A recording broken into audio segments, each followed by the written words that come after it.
மாண்புமிகு தமிழக முதல்வர் டாக்டர் புரட்சி தலைவரின் இரத்தத்தின் இரத்தமான உடன்பிறப்புகளை, 5 கோடி தமிழ் மக்களின் உள்ளங்களை கொள்ளை கொண்ட ஒப்பற்ற தலைவர் நம் தலைவர். ஆம், அவரை புரட்சி தலைவர் என்பார், பொன்மான செம்மர் என்பார், எங்களின் தங்கம் என்பார், ஏழைகள் தெய்வம் என்பார், அள்ளி கொடுத்த வள்ளல் என்பார், அண்ணாவின் இதயக்கரி என்பார், மக்களின் திலகம் என்பார், மகுடம் தரிக்காத மன்னர் என்பார். இப்படி உள்ளம் உருக உருக, அன்பு வெள்ளம் பெருக பெருக, எல்லோராலும் பாராட்டப்பட்ட என் பாட்டுக்கு தலைவன், இந்த நாட்டுக்கு முதல்வன், சத்தியத்தாயின் புதல்வன், தருமத்தின் துணைவன், குண்டுக்கும் தன் தொண்டையில் குடியிருக்க இடம் கொடுத்த கோமான்.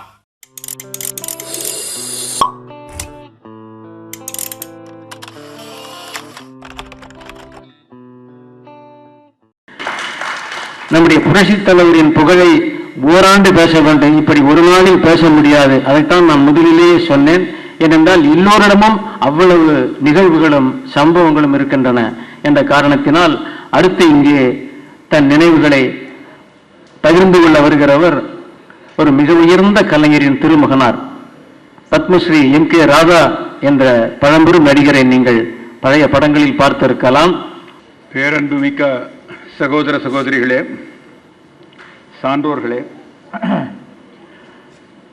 ஆன்றவிந்து அடங்கிய சான்றோர்கள் அடங்கிய இந்த சபையில் பேச அழைக்க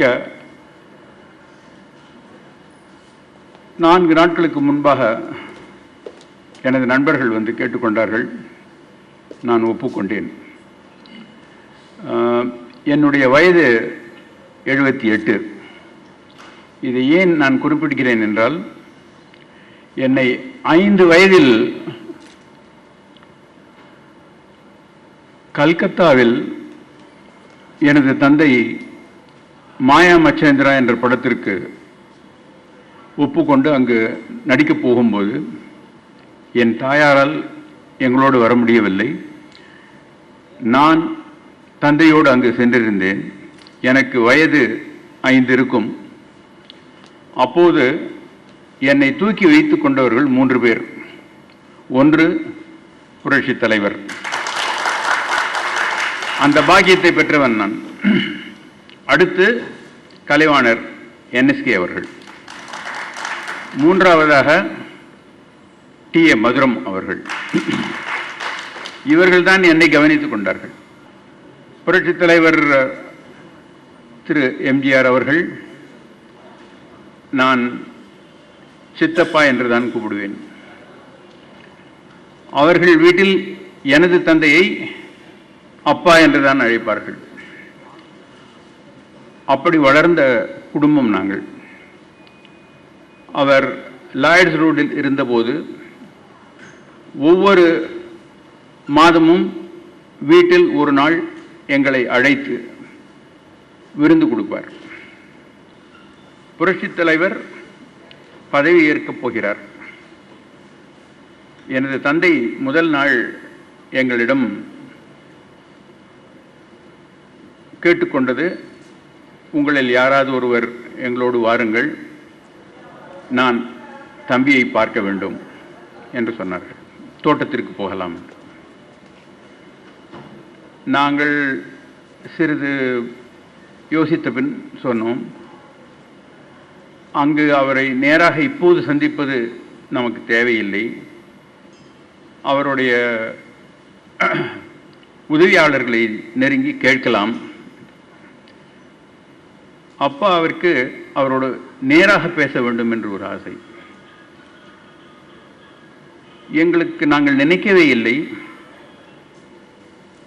இரவு 8 மணிக்கு ஒரு தொலைபேசியில் அழைப்பு வந்தது.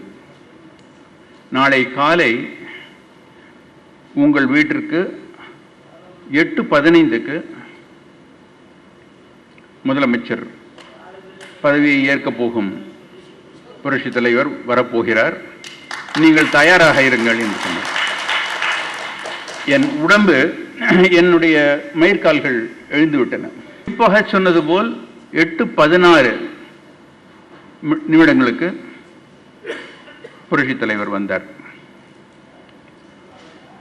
அப்பா அவரை அழைத்து தாத்தாவின் படத்திற்கு அருகில் அழைத்து சென்றார்.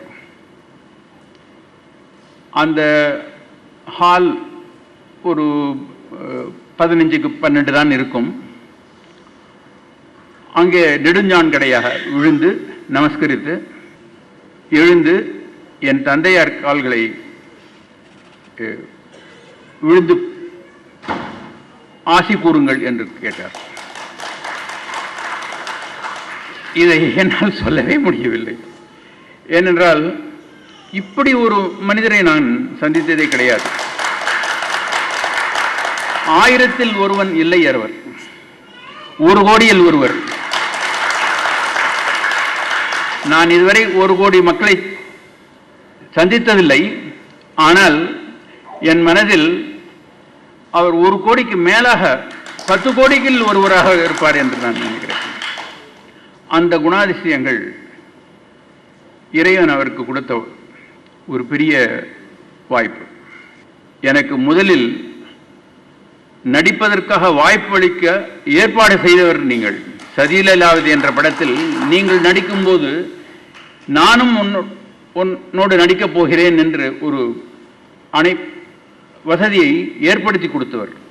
எப்போது வந்தாலும் எங்கள் வீட்டில் கையை இப்படி ஏந்தி கேட்பார் என்னுடைய தாயாரிடம்.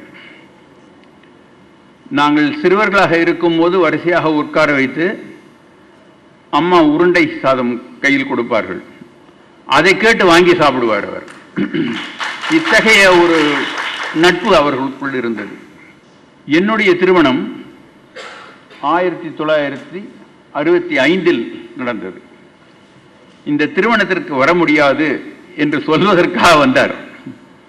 ஏனென்றால் நான் அந்த படத்திற்காக கோவா போகிறேன், வர முடியாது, நீ தப்பாக எண்ணிக்கொள்ளாதே என்று என்னிடம் வந்து கேட்டுக்கொண்டார். என்னால் அதை மறைக்க முடியவில்லை. இன்று கூட அவர் என் கையை பிடித்ததும் அவர் சொன்னதும் கட்டி அணைத்ததும் நினைக்கிறேன். அப்படி ஒரு தொடர்பு இருந்தது. உலகம் சுற்றும் வாலிபன் போகும்போது 2 வாட்ச் வாங்கினேன். அதில் இது ஒன்று நான் கட்டிட்டு இருக்கேன், உங்களுக்கு 1.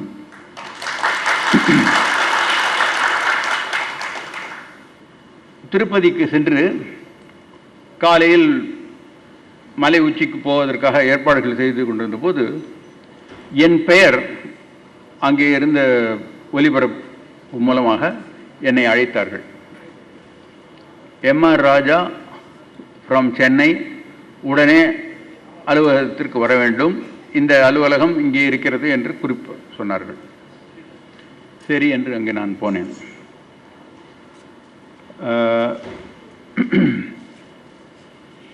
அங்கு இருந்த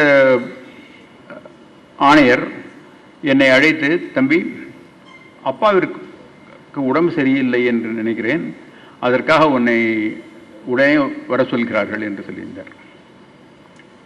சரி என்று நாங்கள் எங்கள் குடும்பத்துறை மட்டும் அழைத்து கொண்டு மற்றவர்களை அங்கேயே விட்டுவிட்டு நீங்கள் பார்த்துக் கொள்ளுங்கள் என்று சொல்லிவிட்டு நாங்கள் இறங்கி வந்து விட்டோம். அவர்களுக்கு ஏற்பாடு செய்தாகிவிட்டது.